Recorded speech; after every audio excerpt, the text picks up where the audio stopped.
오늘 이제 약속 안에 있는 용서라는 제목을 지금 세 번째 수요일 날, 금요일 날, 오늘 이렇게 시리즈로 쭉 해나가는데요.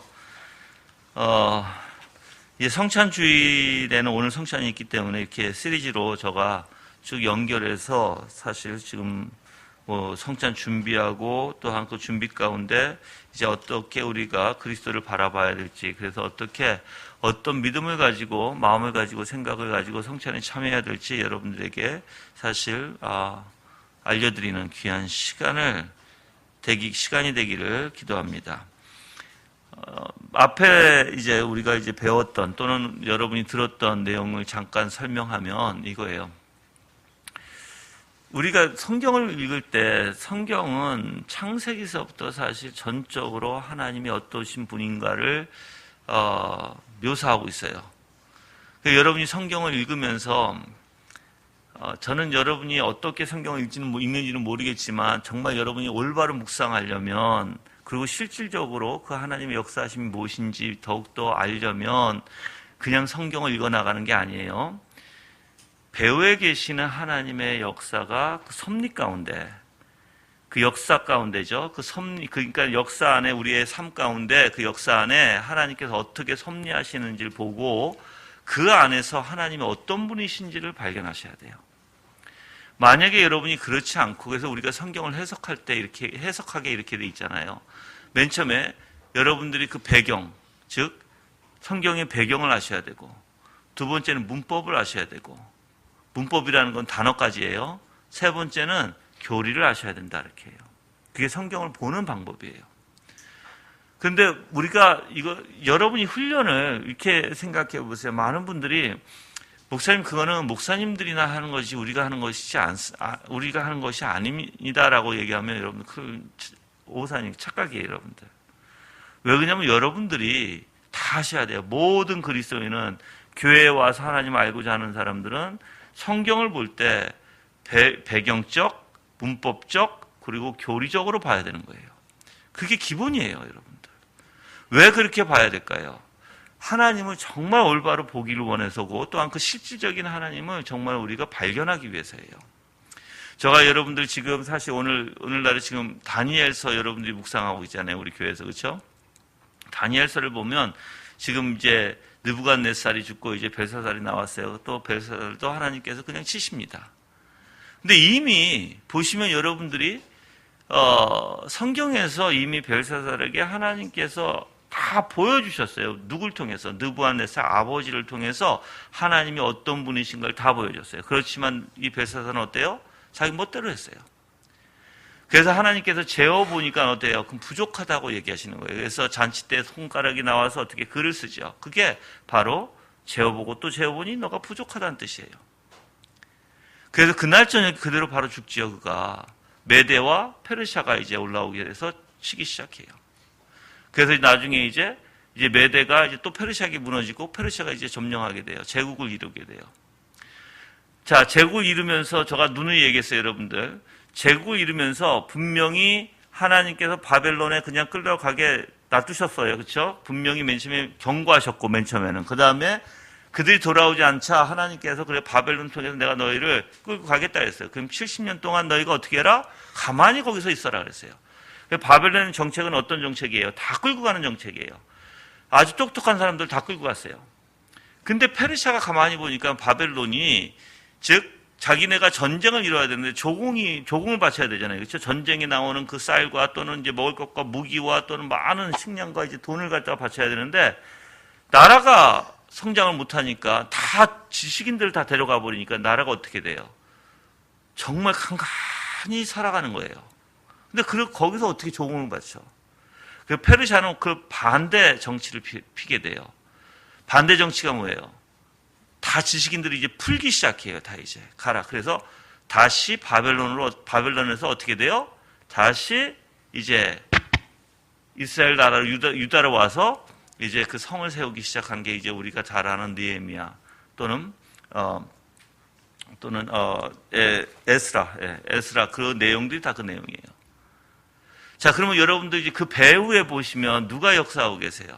그 언약을 지키기 위해서 어떠한 역사를 일으키시고 그 나라를 어떻게 다스리시고 또한 그 나라의 생각까지 그 왕들의 생각과 모든 이들의 생각을 다 주장하시는 하나님이에요. 뭘 이루시기 위해서? 하나님의 뜻을 이루시기 위해서. 그러니까 하나님이 약속해 주신 신실하신 하나님을 위해서. 오늘도 마찬가지예요, 여러분들. 우리가 신실하신 하나님이라고 말로는 하지만 실질적으로 신실함의 하나님의 기준이 어디 있는가? 그래서 성경에서 제가 수요일서부터 말씀을 드리면 이렇게 얘기했습니다. 정말 그 하나님을 알려면 먼저 우리가 제가 아담의 이야기를 했어요. 그렇죠? 아담이 타락했을 때 하나님이 용서의 하나님이라는 거 알았으면 숨었을까요? 정말 용서해 주시는 하나님을 알았으면 아담이 숨었을까요? 아니요. 그가 뭐라고 얘기했냐면 아담아 어디 있느냐라고 하니까 숨었어요. 그렇죠? 그러니까 그가 내가 두려워 숨었나이다 라고 얘기해요. 숨었나이다. 용서하시는 하나님을 몰랐던 거예요. 아담이. 여러분도 마찬가지예요.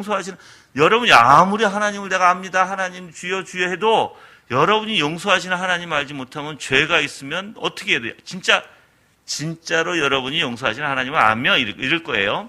죄가 있어요. 누가 나에 대한 죄를 지적해요. 그리고 내가 죄가 있는 걸 깨닫고 또한 양심으로 말씀으로 하나님께서 나에게 죄가 있다고 알려주세요. 그러면 그 죄를 가지고 하나님 계신 줄 알면 누구에게 나가야 돼요? 그 길을 주신 분이 있잖아요. 그렇죠? 그 길이 누군지 알잖아요. 그렇죠? 그럼 주님 앞에 가지고 나가야 돼요. 그 죄를. 근데 희한하게 우리는 어떻게 합니까? 너가 뭔데 나한테 권면하고 이제 기분 나빠지는 거죠. 그래서 존 오웬이 뭐라고 얘기했죠? 많은 사람들은 그러니까 하나님을 안다고는 하지만 하나님 정작 모르고 있다. 정말 알면 그 죄를 가지고 주님 앞에 나갈 것이다. 근데 나가는 게 아니라 오히려 자기네들은 그걸 가지고 어떻게 합니까? 남을 비방하고 기분이 상하게 되고 그리고 이제 화가 나게 되고 그렇다는 것은 내가 죄인인지 모르는 것이고 첫 번째. 두 번째는 용서해 주시는 그 하나님이 없다는 거예요. 그들에게는. 교회는 그런 것이 되면 안 되겠죠. 아담도 똑같아요. 아담도 용서하시는 하나님을 몰랐기 때문에 숨었어요. 나무 뒤에서. 근데 하나님께서는 그대로 두지 않았습니다. 그대로 두지 않고 이제 아담에게 사실 3장 15절에 원시복음을 얘기해줘요. 창세기. 그러면 여러분이 원시복음이 도대체 무엇인가예요? 바로 용서예요. 여러분들. 용서. 아담이 용서를 몰라서 숨었기 때문에 이제 하나님께서 바로 나는 용서의 하나님이시라는 거 알려주시기 위해서 바로 원시복음인 3장 15절을 얘기해 주신 거예요. 똑같아요. 이제 제사법은요. 여러분들. 피를 흘려야 되겠죠? 짐승을 잡아야 되겠죠? 그래서 레위기에서 또 보면은 이 제사법이 왜 생겨요? 너희가 하나의 금령 중 범했는데 몰랐다가 알게 되면 그 짐승을 가지고 나와서 제사에 나오라고 얘기해요. 자, 너희가 금령 중 죄를 범했어요. 몰랐다가 알게 되면 가지고 나와요. 무엇 때문에 가지고 나와요? 내 죄를 깨닫고 용서받기 위해서 나오는 거예요. 용서받기 위해서. 근데 구약에서도 얘기해 주셨듯이 이 용서는요, 피 흘림이 있어야 돼요. 그게 이제 예표로서 예수 그리스도를 상징하는 짐승을 죽이는 거죠. 그렇죠? 자, 그럼 구약에서도 하나님께서는 뭘 보여주시는 거예요? 제사를 통해서 나는 용서하신 하나님이다 라고 얘기하는 거예요. 그래서 존 오웬은 창세기서부터 또한 출애굽기뿐만 아니라 레위기, 신명기 모든 구약의 원리와 이제 신약에 와서 바로 용서하신 하나님을 우리에게 직접 보여주셨다는 거예요. 그래서 복음이 뭐예요? 용서예요. 용서하시는 하나님을 아는 거예요, 여러분들. 자, 이제 그래서 제가 금요일 날 또 이런 표현도 했어요. 자, 유다는 누구죠? 가룟 유다, 바로 예수님을 판 자예요. 자, 이제 가룟 유다가 어땠는지 한번 보세요, 여러분들. 가룟 유다가 여러분들은 이제 마태복음에 우리가 금요일 날 다 읽어서 제가 안 갈 텐데 그냥 얘기할게요. 가룟 유다가 예수님을 팔고 나서 굉장히 양심에 찔립니다. 그래서 자기가 고백도 해요. 내가 정말 예수 그리스도 그 선한 분을 팔았다고 고백도 하고, 그리고 굉장히 마음도 아파하고, 그리고 자기가 받은 은 30냥도 던져버려요. 그렇죠? 그래서 그렇게 괴로워하고 그렇게 자기가 입으로도 사람들 앞에서 자기가 정말 죄를 지었다고 얘기해요. 그런데 이가 도대체 무엇 때문에 자살했을까? 무엇 때문에 자기가 스스로 목을 맸을까요, 이제? 그 또한 용서하는 하나님을 몰랐기 때문에 그래요. 가룟 유다의 마음에는 정말 예수 그리스도의 사랑과 믿음이 없었다는 것이죠. 여러분들, 우리가 아무리 교회 다닐지라도 그 용서하시는 하나님을 내가 모른다면, 여러분 잡아요. 여러분들이 참 안타까운 게 있어요. 내가 얘기하는 게 아니라 이제 청교도들이 얘기하는 거예요. 오늘 이제 오후서부터 여러분들이 이제 이제 우리 수련회 때문에 강의가 들어갈 텐데, 그 책은 이미 이제 우리가 이제 번역을 다 해서 그 책이 이제 11월 달까지 나오려고 지금 노력 중이고, 이미 인터넷에서는 이제 제가 올린 글뿐만 아니라 많은 사람들이 그 책에 대해서 굉장히 크게 지금 이야기하고 있어요. 한국에서 정말 필요한 책이다라는 것을 지금도 제가 금방 보고 나왔어요. 그런 얘기들이 돌고 있어요. 그게 뭐냐면, 사람들이 희한하게 교회는 다니는데 정말 내 내면이 변화가 되지 않는다는 거예요. 생각도 변화가 되지 않고 내면도 변화가 되지 않고, 정말 그들은 교회를 다니는데 그냥 몸만 왔다 갔다 하고, 또 개혁주의라고 하고 다니는데 이상하게 교리는 배우는데 내 생각과 마음이 교만해지고, 하나님이 보시기에 기뻐하시는 겸손의 마음이 아니라 오히려 교만의 마음이 더 쌓여지는, 사실 그래서 그 책은 뭐냐면, 여러분이 정말 하나님의 놀라운 역사가 무엇인가, 그 역사가 어떻게 우리를 변화시켜 주는가에 대한 책이에요. 거기에 대한 문제점을 다루는 책이고, 역사적으로 우리가 어거스틴서부터 쭉 내려오면서 모든 신학자가 다 그걸 이야기했는데, 희한하게 그게 뒤틀려가지고 오늘날에는 그걸 절대 밝히지 않는, 그래서 아무도 그 책에 대해서 몰라요. 그 내용도 모르고, 한국은 거기에 대해서 굉장히 무지합니다. 똑같아요, 여러분들. 여러분이 지금 교회에 와서 예배드린다고 앉아있지만 정말 여러분들이 하나님을 모르는 사람일 수 있다는 것이에요. 자, 가룟 유다가 예수님하고 바짝 붙어서 예수님의 그 공생의 기간 동안 정말 같이 했습니다. 그런데 희한하게도 그는 예수 그리스도를 몰랐어요. 예수님에 대한 사랑도 몰랐고 예수님에 대한 믿음도 몰랐어요. 무엇인지. 자, 이제 여러분이 믿음이 있으면 그 안에는 사랑이 있을 것이고 그 안에는 소망이 있을 것이에요. 믿음, 소망, 사랑은 떨어질 수가 없어요. 오늘 이 약속 안에 있는 용서라는 이 제목이, 그래서 여러분이 한번 생각해 보시면, 과연 하나님께서 어떤 하나님이고 우리에게 용서를 해주시기 위해서 무엇을 어떻게 하는지 먼저 그것부터 말씀을 드릴게요. 금요일 날에는 제가 그래서 회개에 대한 부분을 조금 얘기를 했어요. 거기에서 계속 이어서 한번 이렇게 보세요, 여러분들. 하나님께서 여러분들에게 회개하라고 외치는 것은 용서해 주시겠다는 것 뜻이에요. 그래서 여러분들이, 제가 금요일 날도 이렇게 얘기했습니다. 타락한 천사에게 회개하라는 소리 없어요. 하나님은 절대 그런 소리 안 하세요. 그렇죠? 자, 두 번째, 지옥에 있는 자들에게 회개하라는 소리 안 하십니다. 무슨 뜻인지 알죠? 지금 무슨 뜻이냐면, 그들에게는 회개하라고 이야기할 이유가 없다는 것이에요. 만약에 누군가 앉아서 자기의 죄를 깨닫고 자기의 죄에 대해서 회개하라고 하나님이 외친다면 그에게는 분명히 하나님께서 용서해 주시겠다는 메시지라는 거예요, 여러분들. 그러면 오늘도 마찬가지예요. 정말 하나님 안에 있는 용서, 이러한 기초가 없으면 과연 사람이 회개할 수 있을까요? 또 회개라는 말을 들을 수 있을까요? 아니요, 없어요. 절대 없습니다. 그래서 여러분들이 하나님은 어떤 분이신지 안다면, 하나님은 지혜로우신 분이고 거룩하신 분이고 선하신 분이고 신실하신 하나님이시고, 그래서 아까도 제가 얘기했잖아요. 하나님은 정말 신실하신 하나님인데, 그 하나님을 내가 믿는다면 하나님께서 여러분들에게 회개하라고 하고, 또한 양심의 가책을 느끼게 하고 죄를 깨닫게 하고, 그래서 여러분들에게 정말 회개로 인도해 주신다면, 또 왜 또 그런 메시지를 듣고 계시를 또한 여러분이 받았다면 여러분들은 어떤 하나님을 생각해야 돼요? 바로 용서해 주시는 하나님을 생각해야 돼요. 이제 문제는 이거예요. 만약에 하나님이 그렇게 외쳐서 여러분 보고 돌아오라고 하고 회개하라고 하는데, 회개가 돌아오라는 뜻이죠. 그렇죠? 구약에는 돌아오라가 다 회개하라 해요. 근데 만약에 여러분이 그런 하나님을 못 믿으면 하나님의 속성과 모순이 돼버려요. 그게. 하나님은 선하신 하나님이시고 신실하신 하나님인데, 여러분이 그런 하나님을 못 믿으면 하나님이 잘못된 게 아니라 여러분이 잘못된 거라고요. 하나님은 그 일을 지키십니다. 부르신 자에게, 오는 자에게 분명히 그 용서를 주십니다. 그걸 약속해 주신 거예요, 여러분들. 그래서 만약에 이게 거짓이라면 영광스러운 하나님의 속성과 모순되게 돼 있어요. 그래서 여러분이 먼저 아셔야 될 게 이제 신실하신 하나님을 아셔야 돼요. 만약에 신실하신 하나님을 알면 여러분 마음에 굉장히 큰 위로가 있을 거예요. 그래서 오늘 말씀 본문인 다시 한번 가서 읽어드릴게요. 자, 이는 6장 18절에 히브리서, 이는 하나님께서 거짓말을 하실 수 없는 이 두 가지 불변의 사실로 인하여 앞에 있는 소망을 얻으려고 피하여 가는 우리가 큰 위로를 얻게 하시려는 것이다 라고 얘기해요.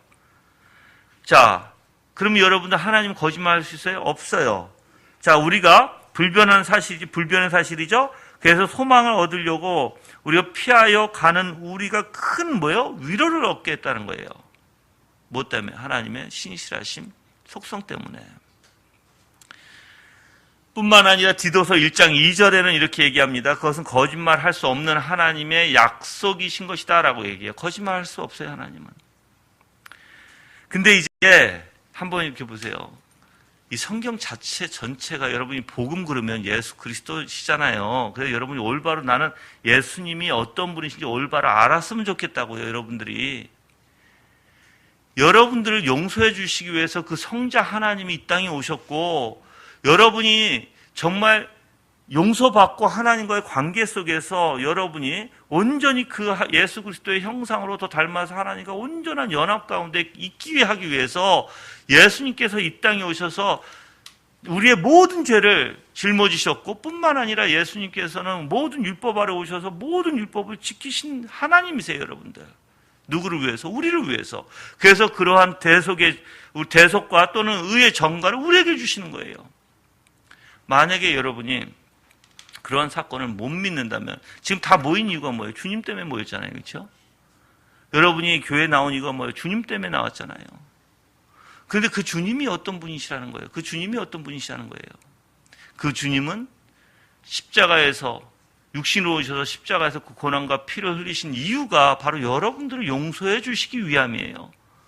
그거 믿으십니까? 자, 그럼 이제 여러분이 정말 그분을 믿는다면, 여러분이 죄가 있다면 주님 앞에 나와야 돼요. 그러니까 그래서 이제 우리가 하나님의 예수님이 오신 것이 누구에게 왔다고 얘기해요? 의인에게 왔다고 얘기합니까? 부자에게 왔다고 얘기합니까? 아니에요. 예수님은 병든 자에게 오셨어요. 건강한 자가 아니에요, 여러분들. 의인에게 온 것이 아니에요. 죄인에게 오셨어요. 부자에게 온 게 아니라 가난한 자들에게 오셨어요. 그래서 여러분이 그 이유를 아셔야 되는 거예요. 진정으로 예수 그리스도가 어떤 분이신지 알려면 첫 번째로 여러분이 진정으로 죄인이라는 걸 알아야 돼요. 내가 정말 큰 죄가 있구나. 근데 이제 오늘도 그거예요. 오늘 오후도 이제 사경에서 얘기하는 제가 그 책을 이제 중요한 부분들 앞부분에 대해서 좀 발출해서 여러분들에게 이제 소개하고 그 책에 대한 내용을 전체적으로 쭉 강의를 할 텐데, 핵심은 이겁니다. 핵심은 과연 내가 내 죄를 깨닫고 있는가? 내가 죄인인 것을 아는가? 그래서 내가 죄인이라는 것을 알면 그냥 머리로만 아는 게 아니라 정말 내가 심히 겸비해지는 마음, 각성되어지는 마음, 그래서 내가 하나님 앞에 정말 통곡하는 마음이 있는가? 물론 그러한 각성과 통곡의 원리는 사람마다 다 강도가 차이가 있어요. 그렇지만 나를 변화시킬 수 있을 정도의 통곡과 나를 변화시켜 줄 수 있을 정도의 그 죄의 고통과 각성이 내 안에서 일어나고 있느냐예요, 이제. 그것이 없으면 이제 문제가 하나 되기 시작합니다. 뭐가 문제가 되기 시작하냐면 정말 예수 그리스도를 필요로 하느냐가 이제 문제가 돼요.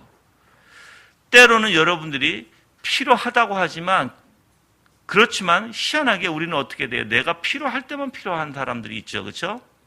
예수님은 그런 분이 아니세요. 예수님이 여러분들에게 다가오기 시작하면 여러분의 전체를 요구하시지 한 부분만 또 필요할 때만 요구되어지지 않아요.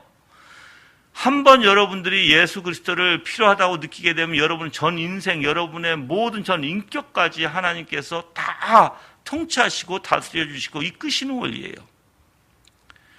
우리는 사람들에게 희한하게 세상적인 생각 속에서 신앙을 하면 안 되겠죠. 왜냐하면 세상은요, 이런 신앙을 하죠.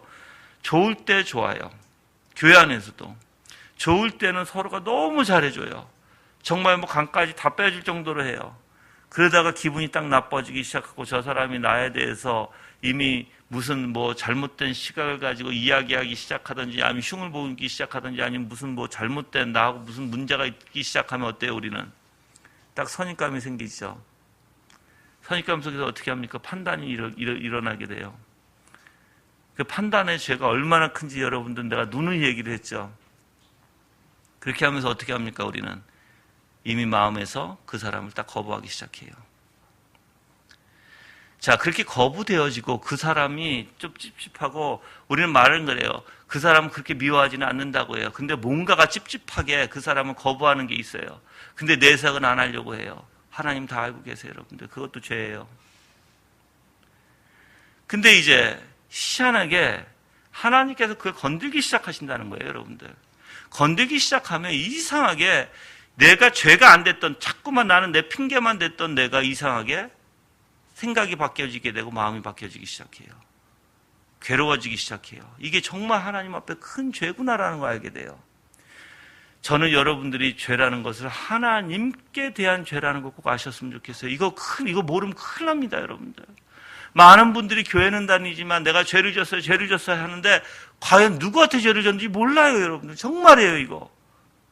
근데 여러분들은 하나님께 죄를 진 거예요. 왜? 그분이 입법자시니까.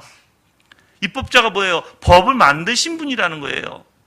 하지 말라고 얘기하신 분이라는 거예요.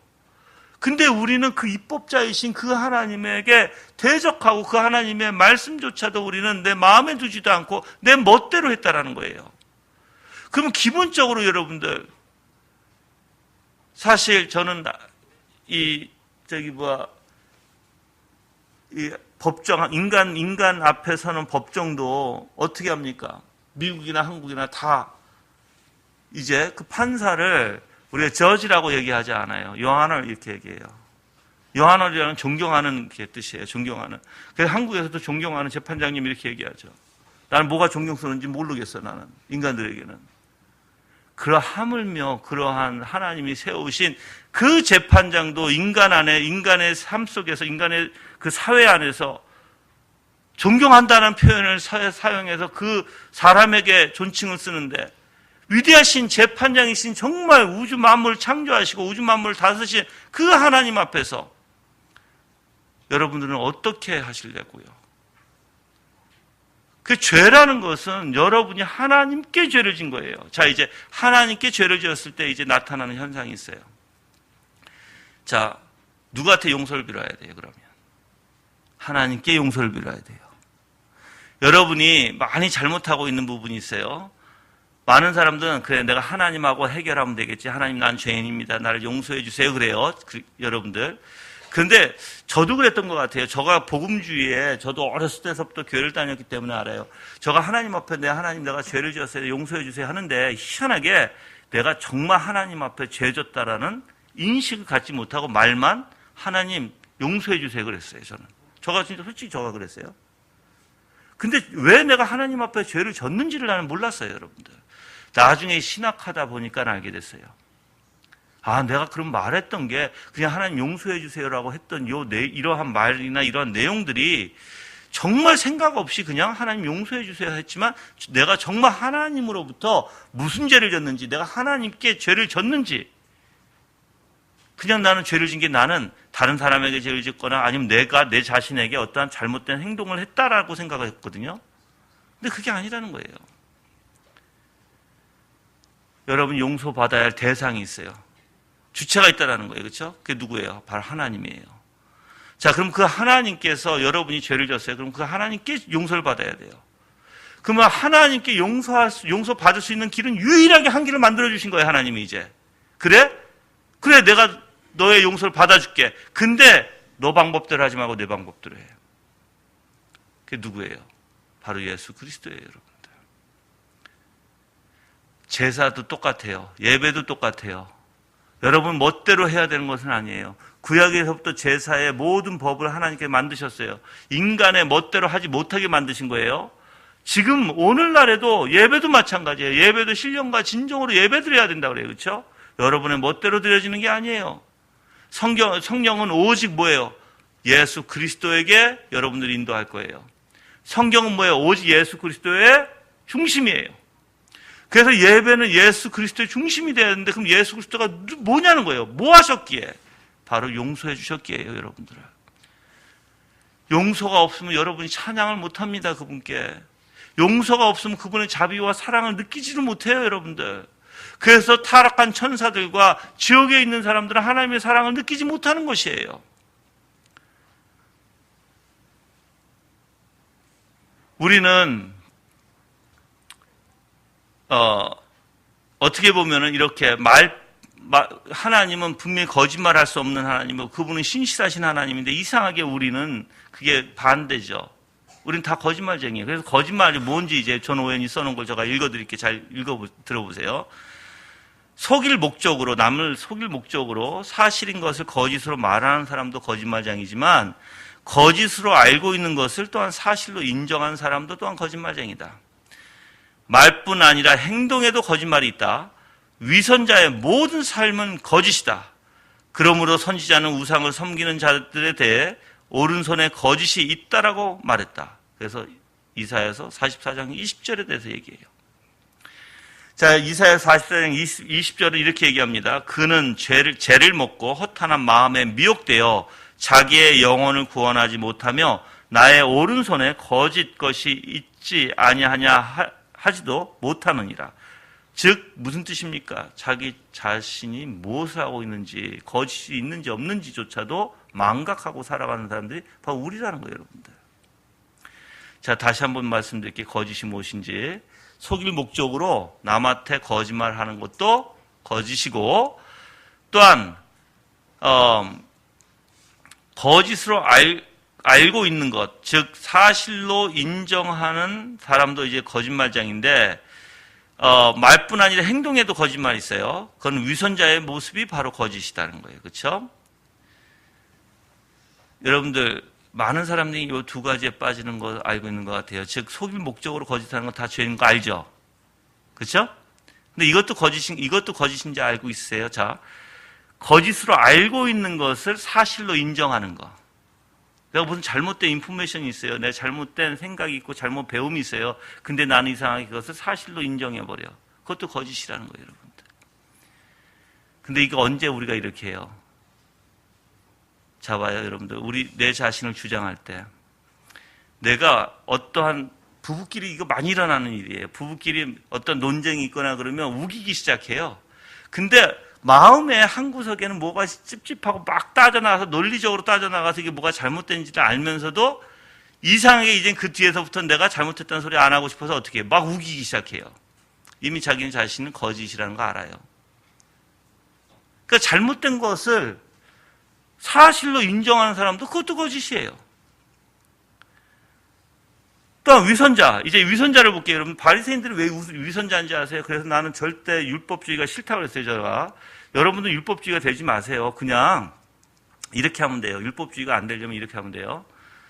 진짜 여러분이 속에 있는 생각과 그러니까 마음에서 이게 하나님이 기뻐하시는지 아닌지를 먼저 여러분이 생각 좀 많이 하셔야 될 것 같아요. 성경을 많이 읽고 여러분 자신을 한번 돌이켜보면 돼요. 묵상을 통해서. 자, 그러면 뭐가 일어나냐면 하나님이 이건 싫어하겠구나, 좋아하겠구나라는 것이 어느 정도 이제 잡혀요. 근데 위선자들은요, 그것을 망각해버려요. 위선자들은 자기가 무슨 생각으로 무슨 의도로 하는지에 대해서 망각해요. 이것을 생각지를 않아요. 바로 바리새인들이 그랬어요. 그래서 바리새인들은요, 잘못된 것을 옳다고 주장하는 자들이에요. 잘못된 것을 옳다고 주장하는 자들. 그래서 여러분도 우기면 안 돼요. 만약에 내가 모르면 그냥 입 닫고 있는 거예요. 주장하지 마시고. 또한 여러분이 조심하셔야 될 게 있어요. 자, 바리새인들은요, 율법만을 소중히 생각하는 자예요. 즉 외형적인 것을 소중하게 생각하고, 그래서 전통을 소중히 생각해서 말씀과 동등하게 놨어요. 바리새인들이. 그럼 이제 여러분들 외적인 형식이 중요한 게 아니에요. 중요한 건 뭐예요? 바로 여러분의 마음이에요, 마음. 내가 이제 육적은 연약해서 여러분이 때로는 넘어질 수도 있고 실수도 할 수 있고 여러 가지 문제가 있을 수 있어요. 그래서 여러분이 솔직해지면 돼요. 부부끼리도 문제가 있으면 어떤 이유와 원인과 또는 동기와 목적과 그런 것을 이야기하면서 내 마음의 이야기를 하면서, 그게 마음의 이야기예요. 여러분들 감정을 이야기한다는 게 마음의 이야기가 아니라 원인, 이유, 목적, 내 동기 등을 이야기하면서 그걸 부인에게, 남편에게 또는 형제 자매에게 이야기하면서 그걸 솔직히 해지는 거예요. 자, 솔직할 때 어떻게 될까요? 거짓이 없게 돼요. 만약에 내가 힘들어요. 그러면 힘들다고 얘기하고, 내가 못하겠으면 못하겠다고 얘기를 해야 되고, 그러면 솔직한 데서는 거짓이 없는데 이상하게 그것을 내 위선으로 나는 잘하는 것 같이 보이기 위해서 그걸 그런 뜻이 포장하는 것은 다 위선이에요, 여러분들. 저는 여러분이 그냥, 그래서 가정 안에서는 뭐가 제일 필요한지 아세요? 서로의 솔직한 대화가 필요하다. 그럼 거짓말 이유가 없거든요. 속일 이유도 없고, 남편이 부인에게 난 당신을 모르겠어, 또는 부인이 남편에게 난 당신 무슨 생각하는지 모르겠어, 이런 소리 안 나오겠죠. 왜? 내 생각과 내 마음과 내가 어떤 그 속에서 일어나는 모든 일들을 이유와 목적과 원인과 동기와 과정을 이야기하다 보면 그런 얘기 필요 없어요, 여러분들. 다 알게 돼요, 서로가. 자, 내적인 은혜와 사랑을 그들은 잃어버렸어요, 바리새인들은. 그래서 내적 안에 하나님에 대한 사랑으로 그들은 하나님을 섬겼던 게 아니에요. 그래서 종교심이 바로 그거예요. 종교심은 하나님을 사랑하지 않습니다, 여러분들. 그래서 사랑을 잃어버린 자. 그래서 은혜와 사랑을 잃어버리니까 어떻게 돼요? 남을 쉽게 정죄하게 돼요. 그리고 외적인 행동에 따라서 그들을 판단하게 되고, 그게 바로 예수님이 회칠한 무덤이라고 했고, 바리새인의 누룩을 조심하라고 하셨어요, 여러분들. 이러한 자들은 여러분들 당연히 회개해야 되겠죠, 그렇죠? 자, 이런 자들에게 회개를 외쳐주신 건 뭐예요? 바로 용서해 주시겠다고 하시는 거예요, 여러분들. 우리가 바로 바리새인들이에요. 여러분이 만약에 내가 정말 바리새인이라는 걸 안다면 속과 겉이 틀리고, 내가 거치장 하는데 너무 좋아하고, 거치장 하는데 좋아하는 사람들이 보통 누구를 많이 의식할까요? 하나님을 의식하기보다는 사람들을 의식해요. 의식하지 마세요, 사람들. 하나님이 더 무서우신 분이에요. 그래서 회개는 오직 죄인들을 위한 것이에요. 아까도 말씀드렸지만 여러분들, 하나님은 우리에게 회개를 제안해 주시고, 그리고 하나님 안에, 하나님 본성상 하나님 안에 바로 용서가 있다는 것을 이 죄인들에게 알려주시는 게 바로 회개예요, 여러분들. 그래서 돌아오라고 하는 거예요. 그래서 회개는 오직 죄인들만을 위한 것이고, 우리는 구주, 즉 예수 그리스도를 의지해야 되는데, 말씀에서 이렇게 했죠. 나는 의인을 부르러 온 것이 아니고 죄인을 부르러 왔다라고 말씀하십니다. 그래서 회개는 죄인들을 위한 것이고, 또한 죄인들만을 위한 것이 바로 이 회개의 메시지예요. 자, 이제 여러분들 타락하기 이전에 아담이 회개할 이유가 있었나요? 없었어요, 여러분들. 또한 하늘, 아까도 얘기했지만 타락한 천사들에게 사실 하나님은 회개하라고 얘기하지 않아요. 지옥에 있는 정죄받는 자들에게도 회개하라고 얘기하지 않습니다. 자, 그러면 왜 우리들에게 할까요? 왜 우리들에게 회개하라고 얘기할까요? 그래서 오 죄인들이여 돌아오라, 회개하고 하나님께 나오라라고 성경은 얘기하죠. 바로 하나님에게 용서가 있다는 것입니다. 하나님께서 공개적으로 이 하나님, 내가 너희를 부르는 이 하나님은 바로 용서의 하나님이라고 공개적으로 얘기해 주시는 거예요. 만약에 여러분들 그게 거짓이면 어떻게 될까요? 신실하신 하나님이 될 수가 없죠. 그래서 회개는 거짓이 아닙니다, 여러분들. 회개라고 부르는 초청도 하나님의 신실하심, 용서해 주시는 하나님이 거짓이 될 수가 없습니다. 그 바울이 그 죄 있는 곳에는 항상 뭐를 외쳐요? 회개하라고 외치죠. 용서해 주시는 하나님이라는 거예요, 여러분들. 그러나 많은 사람들은요, 이 소리를 듣고 싶어 하지 않은 거예요. 복음을. 그래서 이제 복음이 다시 한번 무엇인지 가만히 생각해 보세요. 복음보다 용서를 받기 위해서 바로 예수 그리스도를 바라봐야 되는데, 죄가 있는 곳에 회개하라고 외치는 자체가 복음의 원리다라는 거예요, 여러분들. 왜? 용서받으려면, 죄인에게 용서받으려면 회개가 외쳐져야 되지. 지옥에서는 얘기했잖아요. 지옥과 타락한 천사들에게는 회개하라는 소리가 없다고요, 여러분들. 그러면 여러분들에게 외쳐지면, 아, 이게 복음의 원리라고 그러면 분명히 예수 그리스도에게 나오는 자는 누구예요? 죄인들만 나올 수 있는 거예요, 여러분들. 죄인들만. 모아받기 위해서. 용서받기 위해서. 하나님은 그 누구도 여러분들 속이지 않습니다. 만약에 여러분들이 잠언서 1장 26절에 이러한 내용이 있어요. 너희가 재앙을 만날 때 내가 웃을 것이며 너희에게 두려움이 임할 때 내가 비웃으시라. 이 말은 다시 한번 얘기해 드릴게요. 너희가 재앙을 만날 때 내가 웃을 것이며 너희에게 두려움이 임할 때 내가 비웃으시려다. 하나님이 얘기하시는 거거든요. 누구에게? 악인에게, 돌아오지 않는 자들에게. 분명히 그렇게 하십니다, 여러분들. 교만한 자들에게는, 악인들에게는 하나님이 분명히 그런 심판을 내리세요. 돌아오지 않는 자들에게. 근데 하나님께서 나는 용서의 하나님이라고 얘기하고 너희가 죄가 있는 곳에 회개하라고 외치실 때는 하나님께서 뭐 하시겠다는 거예요? 내가 너희를 용서해 주시겠다라고 말씀하신 하나님이세요. 그럼 여러분 이제 회개와 이제 십자가를 좀 연결해서 한번 생각해 보세요. 십자가의 대속이 없는 곳에 회개가 있을까요? 없죠. 회개 없는 곳에 뭐가 없어요? 용서도 없어요, 여러분들. 그래서 대속, 회개, 용서는 같이 가게 돼 있어요, 여러분들. 그래서 속죄의 원리는요, 구약에서부터 우리에게 그리스도의 대속으로 우리의 죄를 용서해 주실 것을 분명히 밝히 보여주셨어요. 그래서 구약을 보면 지금 오해는 이제 세 가지를 얘기합니다. 하나는 제사, 하나님은 언약, 하나는 계시. 이 모든 게 다 중점이 뭐예요? 바로 용서에 있다는 거예요. 용서예요, 여러분들.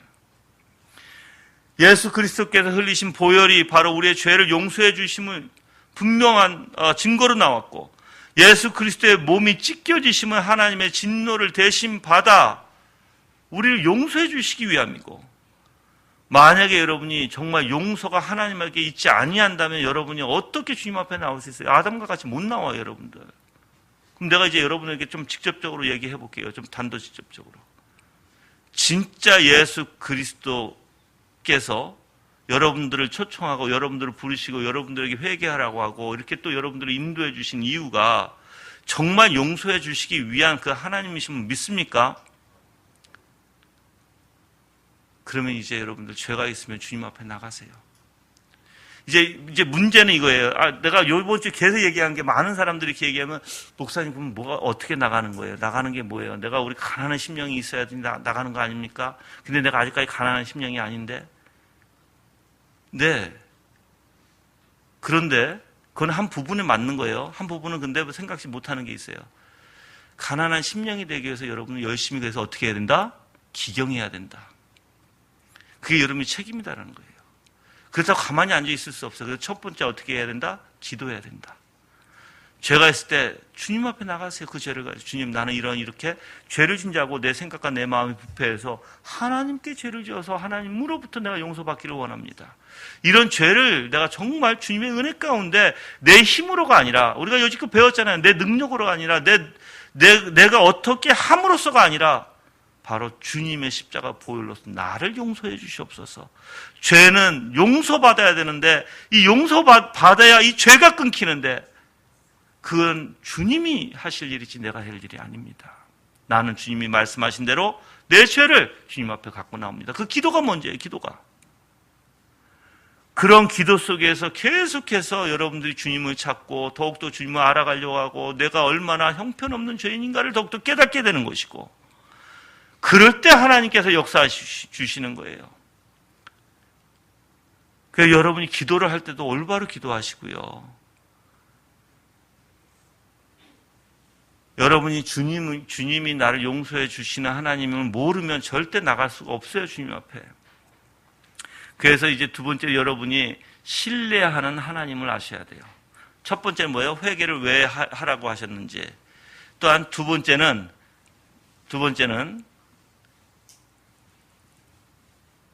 예, 이 회개를 왜 하라고 하셨는지, 그리고 첫 번째 신실하신 하나님이었죠. 첫 번째는 신실하신 하나님. 두 번째는 왜 죄인에게 회개를 하라고 했는지.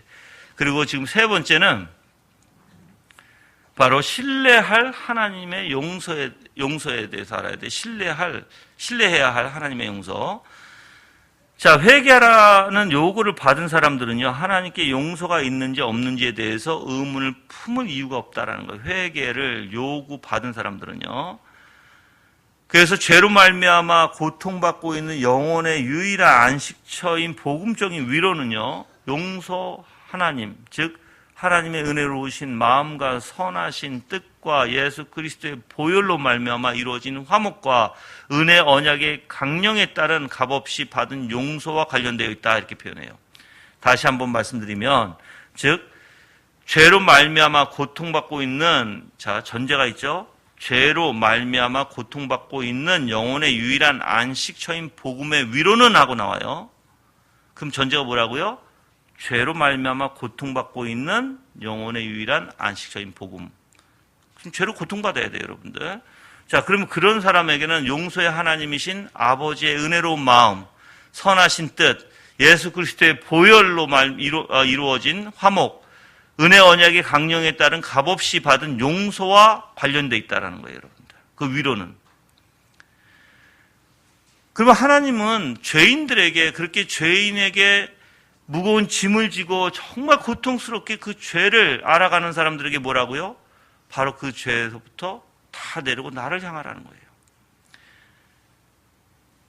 그래서 성경에서는 오라 너희 죄된 삶을 버리고 나에게 돌아오라, 상하고 부서진 마음으로 너를 겸손케 하라 라고 하나님은 말씀하고 계십니다. 그래서 각성된 이러한 죄인들에게 그들은 뭐라고 얘기할까요? 주님, 나는 정말 미련하고 무시한 존재입니다 라고 고백하겠죠. 그래서 여러분들이 정말 죄가 있는 자, 내가 똑같은 죄에 빠져들어서 반복적으로 빠지는 죄가 있는 자들, 여러분들 용서를 기대하세요. 주님을 바라보시고 주님이 용서해 주실 수 있다는 것을 분명히 여러분이 깨닫기를 주님의 이름으로 기도합니다. 그래서 회개하라고 하시는 이 하나님의 초청은 바로 하나님의 진실함, 또한 거룩하심, 신실하심, 또한 선하심에 근거한 것이라는 것이에요. 근데 이상하게 용서받지 못하는 사람들이 의문을 품게 돼요, 여러분들.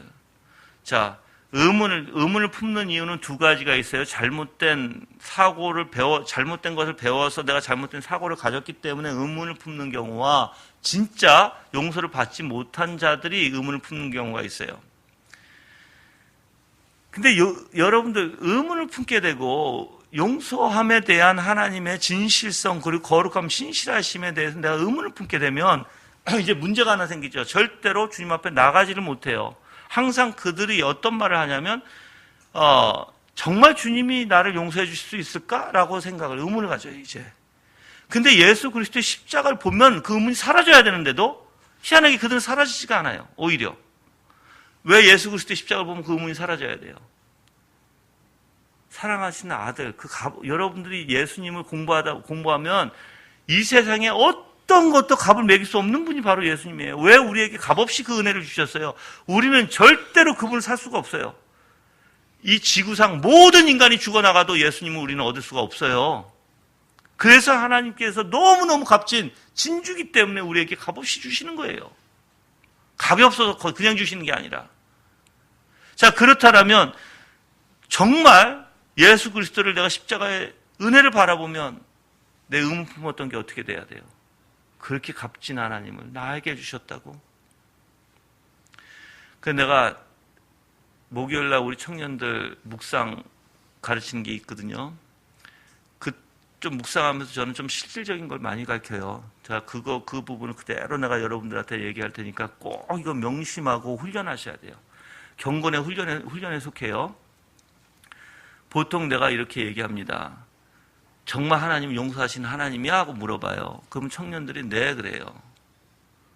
정말? 그러면 네. 그럼 내가 다시 물어봐요. 그러면은 너는 용서 받았어? 주님이 너를 용서해 주셨어? 너 그거 알아? 하고 물어보면 이제 그때 대답을 못해요. 대답을 못하는 이유를 내가 말씀을 드렸어요. 왜 그러냐면, 자, 하나님이 용서하는 하나님이야? 라고 물어볼 때 주체가 누가 돼요? 하나님이 되죠. 그렇죠? 근데 갑자기 단어를 바꿔서 그럼 너는 용서 받았어? 하면 주체가 누가 되는 거예요? 내가 되는 거죠. 여러분들, 주체가 너 용서 받았어 해도 그 주체가 하나님이 돼야 돼요. 우리 머리에서는. 하나님이 모든 주체의 근원이세요, 여러분들. 근데 희한하게 우리가 말을 갖다가 하나님이 용서하신 하나님이야? 그러면 네, 그런데 너 용서 받았어 해버리면 그 주체가 내가 되기 때문에 내 안에 그럼 용서가 있나? 내가 그럼 그 용서를 받아서 내가 올바른 행동을 하고 있나? 하고 확 돌아가게 돼요. 주체가 바로 누구로 변하게 된다는 거예요. 내가 여러분, 용서는 나에게 있는 게 아니라고 몇 번을 얘기해요. 그렇죠? 누구에게 있어요? 주님께 있는 거예요. 주님. 주체를 바꿔버리면 큰일 나는 거예요.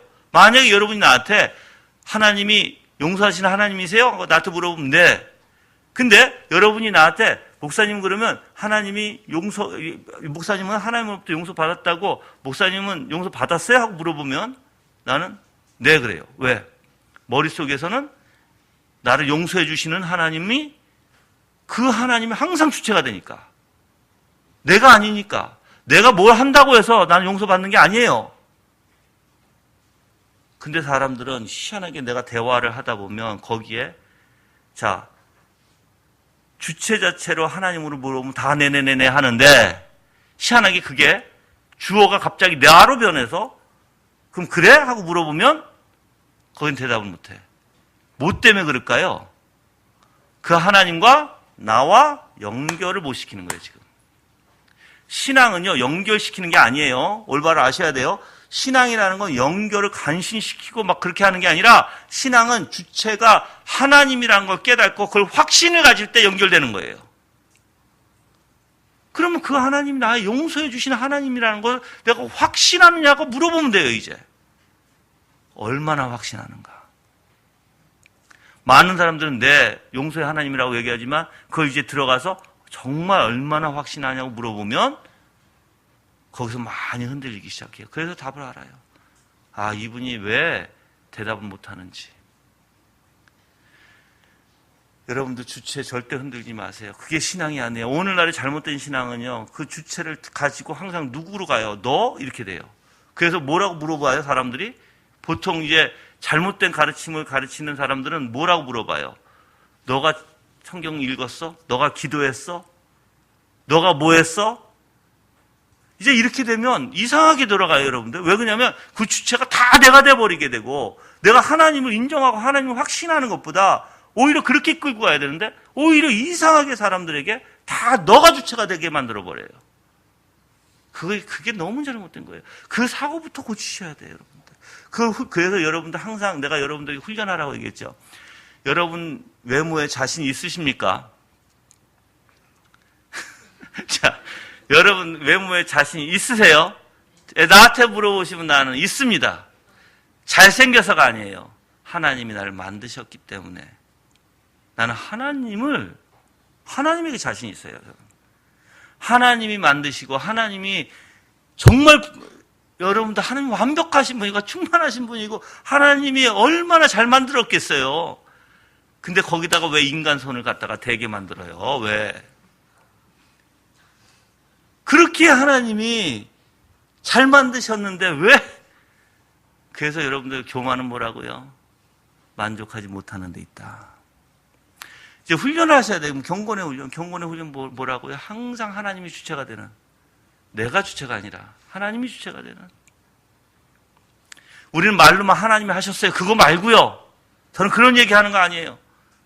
진짜로 여러분의 생각 속에서 어떤 삶 속에서 모든 게 하나님의 주체가 돼서 너 하고 물어봐도 하나님이에요. 네, 하나님 하실 수 있어요. 그게 나한테 확신이 들어와야 이제 실질적으로 적게 되는 거예요. 내가 내 자신을 확신하려고 하지 마세요. 그렇게 되면 큰일 나요. 하나님을 확신하세요. 용서도 마찬가지예요, 여러분들. 의문을 품는다는 것은 하나님을 확신하지 못한다는 거예요. 그래서 오해는 조금 더 심한 말까지 해요. 제가 얘기할게요. 읽어드릴게요. 용서를 믿지 않는다는 것은 하나님의 진실성과 거룩함과 신실함의 의문을 품는 것이다. 만약 당신이 용서를 믿지 못하고 자신이 원하는 것을 하기를 원한다면 당신은 사실 회개하기를 싫어하는 것이다. 이렇게 얘기해요. 이게 굉장히 중요한 말이에요. 여러분들. 회개하고 싶으면 정말 주님, 내가 내 안에 있는 더럽고 추접한 이 죄, 제발 나한테 거둬가 주시옵소서라고 기도할 거예요. 그 죄를 너무 싫어하면. 근데 이상하게 죄를 싫어하지 않아요. 오히려 죄를 기뻐해요. 즐거워해요. 누리기를 좋아해요. 그 죄를. 절대 그 사람 안 떠나갑니다. 그 죄로부터. 안 떠나가요. 하나님도 강제로 그 사람을 돌이키지는 않아요. 절대로 여러분들. 그래서 여러분이 하나님의 역사가 어떻게 이루어지는지, 우리를 용서해 주실 때 그래서 왜 가난한 마음으로 인도해 주시는지, 왜 내가 죄인이라고 고백하게 하시는지, 그래서 내 생각과 내 마음을 어떻게 성령께서 주장해 주셔서 어떻게 이끌어 가시는지. 하나님은 죄인들에게 용서와 자비를 베푸십니다. 그게 이제 우리가 가져야 할 이제 책임이, 그 의무가 뭐냐면 바로 그러한 하나님을 계속해서 발견하는 것이에요. 저는 여러분이 이렇게 참된 회개 있는 곳은 분명한 용서가 있죠. 그 의심할 이유가 없어요. 근데 하나님께서 부르지 않고는 절대 회개할 수 없고, 또 부르는 자들은 분명히 하나님께서 회개에 그 하나님이 용서하는 하나님이라는 것을 분명히 알게 하십니다. 그래서 성령을 거스르는 죄는요, 용서에 대한 문을 하나님께서 닫아버려요. 그러면 용서에 대한 문을 닫아버리면 회개하라는 소리를 들을 수 있을까요? 못 들어요, 여러분들. 그래서 여러분이 조심하셔야 돼요. 만약에 여러분이 회개하라는 소리가 없는 교회를 다니기 시작하면 문제가 심각해진다는 거예요, 이제. 여러분들, 정말 우리 인간들이, 그래서 이제 오늘 이제 저가 얘기 안 할게요. 왜냐면 오늘 오후서부터 여러분이 강의를 한번 쭉 들어보시면 역사적으로 우리의 교부들이, 그리고 그들의 신학자들이 어떻게 무엇을 주장했고 성도들에게 무엇을 요구했고 어떻게 설교를 했고 어떻게 그들을 인도했는지 여러분이 쭉 배우실 수 있어요, 다. 그래서 어떤 신학자는 뭐라고 얘기하냐면 교회에서 회개를 외치지 않는 자, 즉 교회에서 인간의 죄에 대해서 하나님에 대한 회개에 대해서 외치지 않는 자는 사실 교회가 아니라고 얘기해요. 교회가 아니다. 어떻게 왜 안 외칠 수가 있느냐는 거예요. 어떻게? 예수님 또한 분명히 이스라엘 백성들에게 오셔서 분명히 그 회개를 가르치셨고, 또한 우리가 이 땅에 온전히 몸이 다 깨끗하나 너희는 뭐예요? 발을 씻긴다고 얘기하시잖아요. 그래서 하나님 앞에 항상 겸손한 자세로 낮아져야 한다는 의미인데, 그래서 내가 죄인이란 걸 알아야 된다는 의미인데 어떻게 죄를 말하지 않고 그들이 죄인인 줄 알까라고 얘기를 해요. 모른다는 거예요, 여러분들, 절대로. 근데 오늘날은 너무나 많은 교회들이 죄에 대해서 너무나 잘못 가르치기도 하고 말을 안 하기도 합니다. 그러니까 죄 그러면 뭐예요? 내가 무조건 싸워서 이겨야 돼. 하지 말아야 돼. 정말 잘못 가르치는 거예요. 죄는 주님 앞에 용서받으러 나와야 되는 거예요. 죄는 내가 해결할 수 없는 거예요. 이미 예수님께서 십자가에서 이루어 주셨습니다. 그래서 회개의 요청이 한번 우리 이거는 다 가볼게요. 이사야 55장에 가볼게요, 여러분들. 하나님이 우리에게 회개의 요청을 어떻게 하시는지. 이사야서 55장 7절입니다.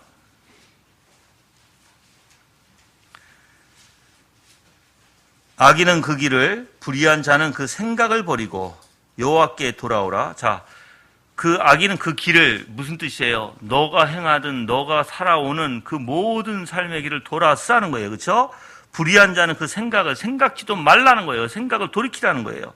여호와께 돌아오너라. 그러면 그분이 긍휼히 여기실 것이다. 우리 하나님께 돌아오라. 그분이 너그럽게 용서하실 것이다. 아멘. 이게 하나님의 초청이에요, 여러분들. 누구에게 말씀하고 있어요? 불의한 사람에게, 죄를 지은 사람에게 말씀하고 있어요, 여러분들.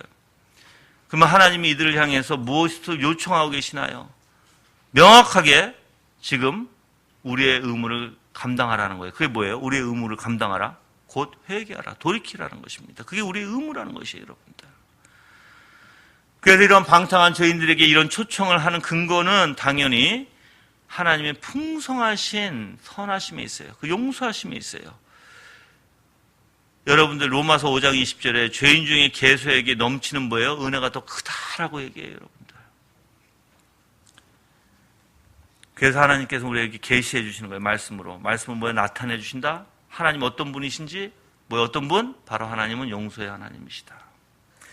그래서 용서의 하나님을 여러분이 알고 믿음으로 받을 수밖에 없어요, 이거는. 우리의 어떠한 생각으로 또는 내 상식으로 받을 수가 없는 것입니다. 그래서 저는 여러분이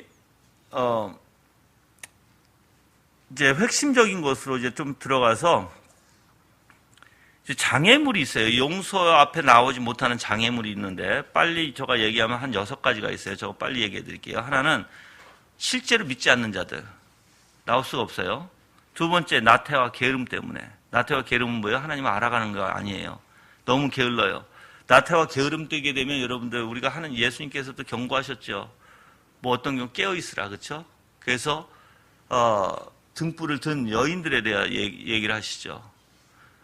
깨어있지 않으면 여러분들 절대 하나님 앞에 나갈 수가 없어요. 세 번째는 용서가 하나님께 있음을 완전히 믿지 않는, 그러다 보니까 하나님이 어떤 분이신지 모르는 자들이에요. 그리고 네 번째는 이기심 때문에, 다섯 번째는 인내의 부족함 때문에, 여섯 번째는 연약함 때문에. 그래서 우리는 하나님 주실 때까지 어떻게 해야 돼요? 꾸준히 하나님을 알아가야 돼요. 그래서 우리가 정말 이런 하나님을 한번 좀 깊이 묵상해 보면 하나님은 어떤 분이신지 좀 알게 되는데, 은혜의 수단을 그래서 여러분이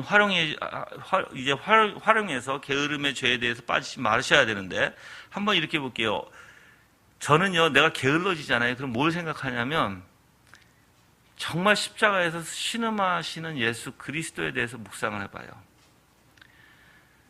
그리고 또한 고통에 힘겨워서 정말 그 고난의 길을, 고통의 그 길을 걸어가시는 예수님을 한번 생각해보고, 그러면 왜 그 신음소리에서 신음하며 왜 그 길을 걸어가셨을까?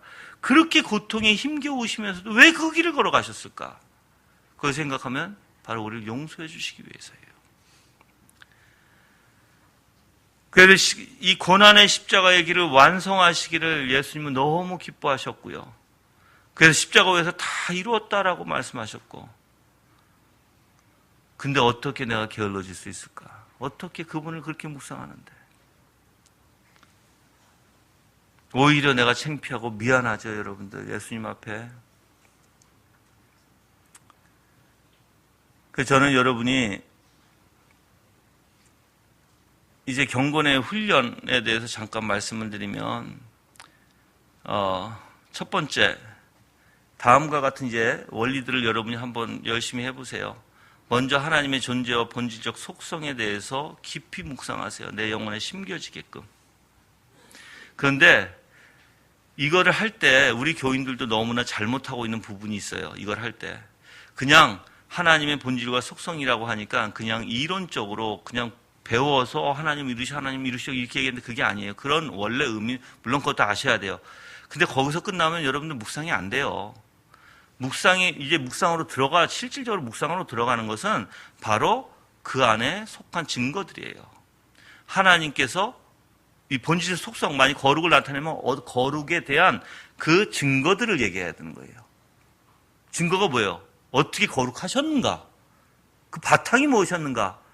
원인이 무엇이었는가? 이유가 무엇이었는가? 과정이 무엇이었는가? 이걸 얘기해야 돼요. 그냥 하나님 거룩하세요. 하나님 거룩하신데 하나님 분리되신 하나님이에요. 하나님은 그래서 죄가 없어요. 그래서 하나님은 의로우신 분이에요. 의와 거룩이 여러분들 아무리 그렇게 외쳐봤자 여러분 아무 상관이 없어요. 자, 이제 성경에서 우리가 이제 벨사사를 하나님께서 그렇게 계시해 주시죠. 그리고 뭐예요? 당장 그러고 치시죠. 재어보니까 부족하다는 거예요. 그렇죠? 거기서 하나님 거룩하신 분도 보고 의로운 분도 보죠. 그 바탕을 두고 얘기하는 거예요. 자, 이제 나를 하나님께서 재어보실 때 나는 부족한가? 부족해야 안 해요? 당연히 부족하죠. 나는 그럼 어떻게 돼요? 똑같이 벨사사 같이 오늘 저녁에 죽어야 돼, 저는. 근데 누구 때문에 안 죽어요, 우리는? 예수 그리스도 때문에. 예수 그리스도에게 이미 다 달아놓으신 분이잖아요. 그렇게 묵상하면 정말 하나님의 거룩하심이 실질적으로 나한테 다가오게 돼요, 그게. 그런 것들을 여러분이 배우셔야 되고, 그런 것들을 깊이 묵상하셔야 되는데, 희한하게 우리 묵상하다 보면 매일 지식이 똑같은 얘기만 하고 있어. 상황은 다른데. 그게 될 수 없어요, 여러분들. 그래서 하나님의 존재와 본질의 속성에 속한 증거들을 여러분 마음에 심기시기를 기도합니다. 그래서 여러분이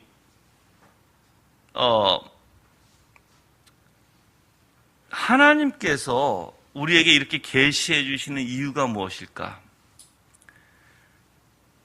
하나님께서 우리에게 계시해 주심으로써 정말 그 하나님을 알려주시기 위한 그 하나님의 마음 또한 여러분이 묵상하셔야 되고, 또한 믿음으로 올바른 것을 자꾸만 보시려고 해야 돼요. 올바른 것.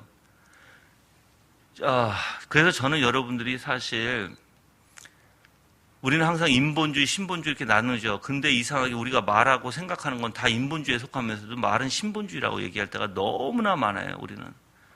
그래서 한번 이치적으로, 논리적으로 말씀 안에서 하나씩 우리 여러분의 생각을 뜯어서 비교해 보셔야 돼요. 그렇지 않으면 안 돼요, 여러분들. 만약에 우리가 올바로 이제 생각했다면 하나의 어떤 사건이 일어나냐면 여러분들, 우리가 사마리아 여인 보죠. 사마리아 여인은 잘못 알고 있었어요. 근데 예수님께서 사마리아 여인을 올바로 가르쳐줘요. 그리고 사마리아 여인이 예수님의 마을에 데려가요. 그들도 들어요. 그러고 나서 이제 그들이 정말 참되다라고 얘기할 수 있는 거예요. 똑같아요, 여러분들. 진짜 참된 진리는요, 여러분의 영혼에 유익돼요. 영혼에. 근데 나는 영혼에 유익된다는 건 여러분 사고방식, 생각과 마음과 여러분이 가지고 있는 모든 사고의 원리에 유익이 된다는 거예요. 우리 아이들서부터 여러분들 아이들 생각을 봐요. 너무나 잘못 삐뚤어져 있어. 그 아이들이 뭐가 옳은지도 몰라요. 이제 내가 아이들에게 가르쳐야 돼. 어저께 내가 우리 그 예식장 갔잖아요. 그렇죠? 그래서 내가 가르쳐야 될 게 하나 있다. 우리 아이들 다 모여놓고. 놀 때와 조용할 때와 지금 어느 때인지를 가르쳐야 된다. 이거 안 가르치면 천만, 완전히 아이들이 완전 지금 뭐 점령하는구나. 저기 무대 위를. 누가 서야 될 무대 위를. 신부가 신랑이 서야 무대 위를 아이들이 점령해버리면 어떻게 돼요? 큰일 나죠? 아이들이 춤출 것도 아니고 아이들이 소리 지를 것도 아니에요. 그것은. 그렇죠? 그래서 지금 장소와 어느 때인지를 아이들에게 가르쳐줘야 되겠다. 똑같아요. 어른들도 여러분들. 만약에 그렇게 올바른 생각을 못 가지면 이제 어떻게 돼요? 잘못된 행동들이나 말이 아무데나 튀어나오죠. 자, 영혼에 유익된다는 건 뭐예요? 하나님의 말씀이 여러분의 생각과 마음을 주장해서 모든 생각의 원리가 다 하나님의 말씀으로 가게 돼 있어요. 그러면 인간은 어떻게 될까요? 올바른 반응은 내 생각을 내려놓게 돼요. 고집 부리지 않습니다. 그래서 항상 하나님이 옳습니다라고 하는 거예요. 하나님이 옳습니다. 그래서 저는 여러분들이 이러한 원리를 가지고 계속해서 하나님을 여러분의 마음에 새겨 넣어야 이제 그때는 사실 정말 위대하신 하나님의 뜻도 알게 되고 그 하나님이 어떤 분이신지 알게 돼요. 자, 이제 오늘 성찬에 관해서 잠깐 말씀드릴게요. 성찬도 똑같아요, 여러분들. 성찬에 이제 여러분이 떡 그리고 포도주, 떡은 몸을 상징하는 것이고 포도주는 피를 상징하는 거예요. 몸은 찢긴 것이에요, 여러분들. 그 하나님의 진노를 받아서 온갖 갈기갈기 찢겨진 몸을 상징하는 것이고. 저는 로마 시대 때 그 채찍이 얼마나 무서운지를 제가 봤어요. 제가 실제로 경험한 게 아니라 정말 그러한 도구들이 얼마나 무시무시한지. 채찍을 때리잖아요. 근데 진짜 채찍을 때릴 때 이 살찜이 다 찢겨져 나와요. 그것을 실질적으로 만든 영화가 있어요. 뭐 패션 오브 크라이스트, 저는 패션 오브 크라이스트보다 더 이렇게 사실적으로 만들었다고 보거든요.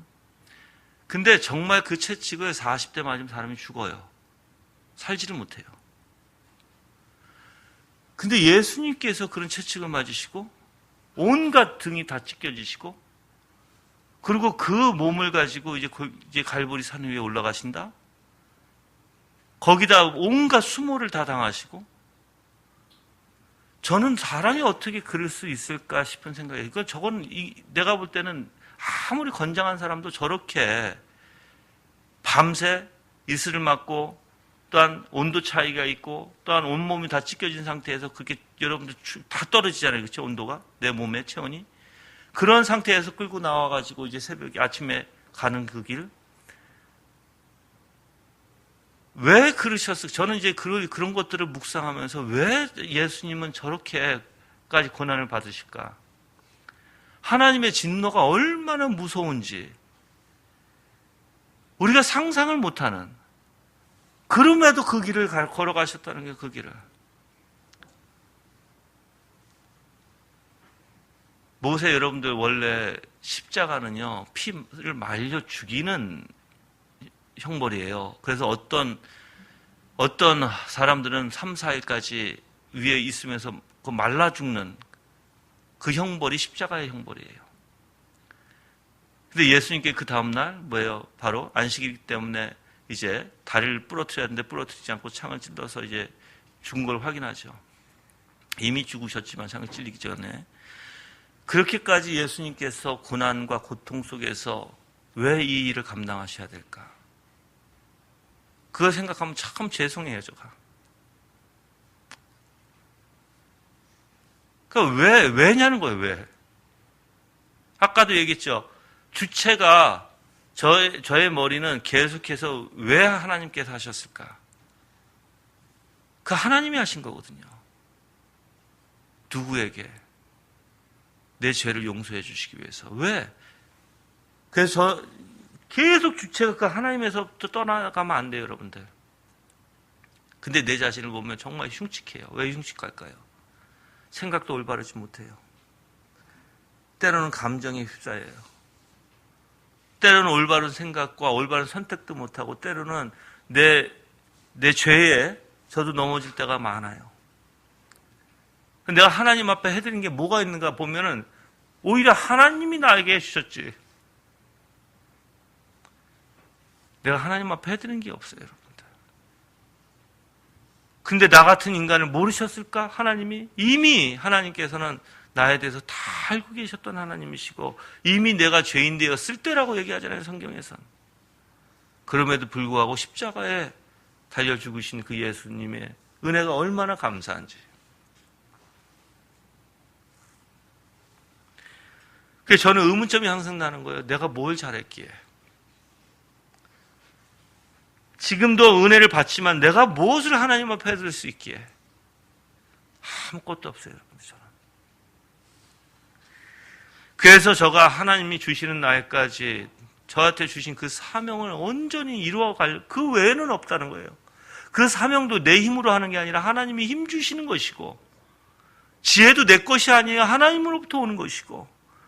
그러면 생각해보면 정말 이거는 아무것도, 나는 그냥 하나님의 도구에 불과한데 나한테 그렇게 큰 은혜를 베푸셔. 정말 은혜 중에 은혜죠. 은혜 중에 은혜예요, 여러분들. 또 거기다가 죄가 있을 때 죄를 깨닫게 하시고, 회개의 마음을 갖게 하시고, 또는 회개라는 소리를 듣게 하시고, 때로는 성경책으로, 또는 어떤 말씀을 통해서, 어떤 책으로 통해서. 그래서 나는 알아요. 하나님이 나를 그냥 두시는 분이 아니다. 절대 나를 그냥 두신 분이 아니라 개입하시고 항상 나와 같이 계시는 분이다. 근데 또 그래서 생각이 나요. 내가 뭘 했길래.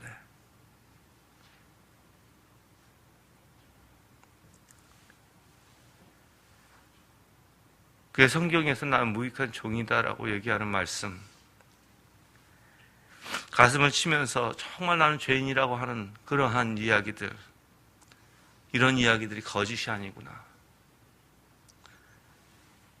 정말 하나님을 알고 나란 존재를 알면 얼마나 큰 은혜를 받고 있는지 아는구나.